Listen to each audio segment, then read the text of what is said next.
sa pagsulong at pagbangon ng Marawi City mula sa pagkakalugmok. Di malayong makakamtan din ang lubos na kaayusan at kapayapaan sa lugar kung saan may pagkakaisa at pagkakaunawaan tungo sa magandang bukas at pag-unlad ng bagong Marawi.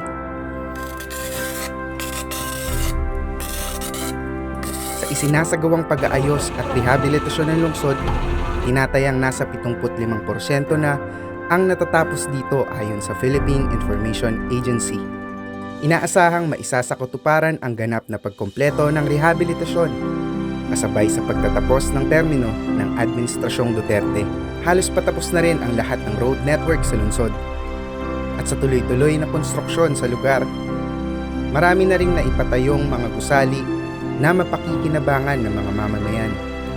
Mga pampublikong infrastruktura tulad ng Marawi City Fire Substation, Salintubig Project, New Marawi City Jail, Marawi City Police Station, Marawi Incident Command Center, Solid Waste Management Facility, Lilod-Gimba Bridge, ang 18.97 km Marawi Transcendental Roads at mga barangay complexes,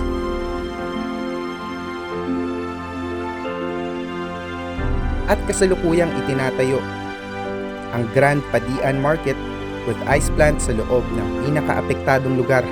Tinatayang nasa 5,266 transitory shelters naman ang naipatayo sa mga internally displaced persons o IDPs na matatagpuan sa Sagunsongan, Buganga, Rorogagos at Dulay West.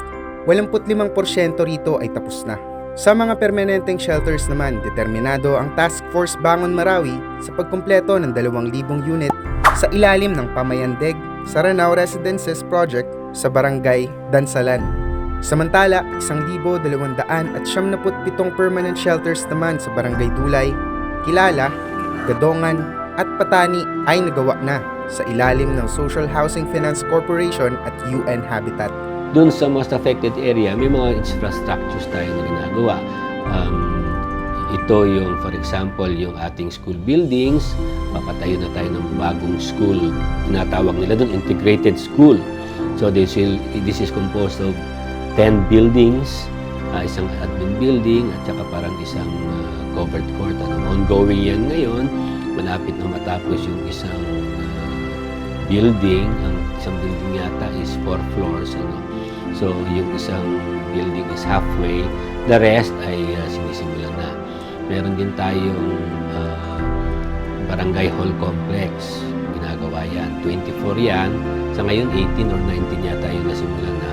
At meron na tayong natapos na isa, yung iba, yung tatlo, this month, matatapos na inaugurate natin.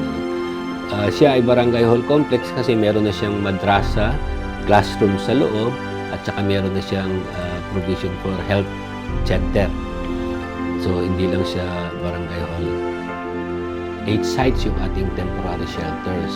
Ang purpose naman ng temporary shelters para yung mga nakatira dati sa most affected area habang hindi pa sila nakakabalik, ay doon muna sila tumira. Sinara natin yung mga evacuation centers at doon natin sila tinira. Meron silang magandang bahay. Hindi naman masyadong malaki, at least safe at medyo mas comfortable kumpara mo dun sa evacuation centers. Nagpatayo tayo, mga 4,000 plus yung ating units na pinatayo. Ito lamang Hulyo 2021 na ipamahagi na sa IDPs ang mga permanent shelter na matatagpuan sa Darussalam Village at Mapantaw, Gandongan.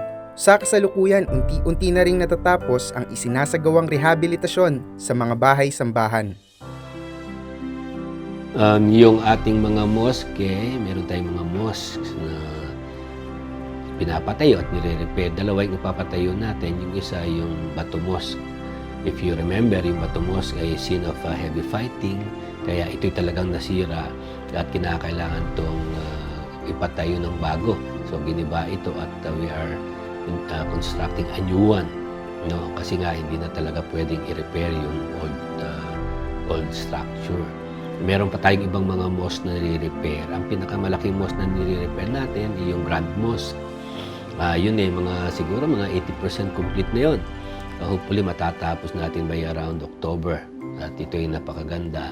Kaalinsabay sa buwan ng Hulyo 2021, napasinayaan na rin ang Masjid Darussalam na sinaksihan ng mga residente, lokal na pamahalaan, ang Task Force Bangon Marawi at ang Philippine Army. Maganda kasi binalik yung Grand Mosque namin, yung Islamic Center, yung Disumangkop, tsaka ongoing pa yung Bato Mosque. Inaasahan ding matatapos ang Grand Mosque bago matapos ang taon. Nakita namin doon po siyang Grand Mosque namin doon sa may sa center yata yun.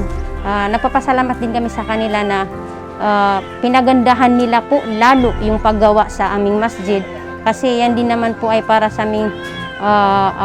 aming relihiyon po. Mas maganda na yung dating Marawi. Bunsod na rin ang kaharap na pandemya dulot ng COVID-19.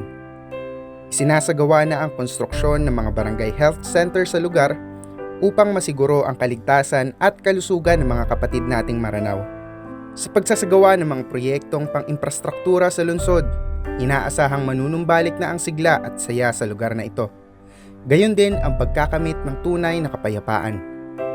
Ito ang Bagong Marawi, kwento sa likod ng pagbangon, a documentary on Marawi rehabilitation.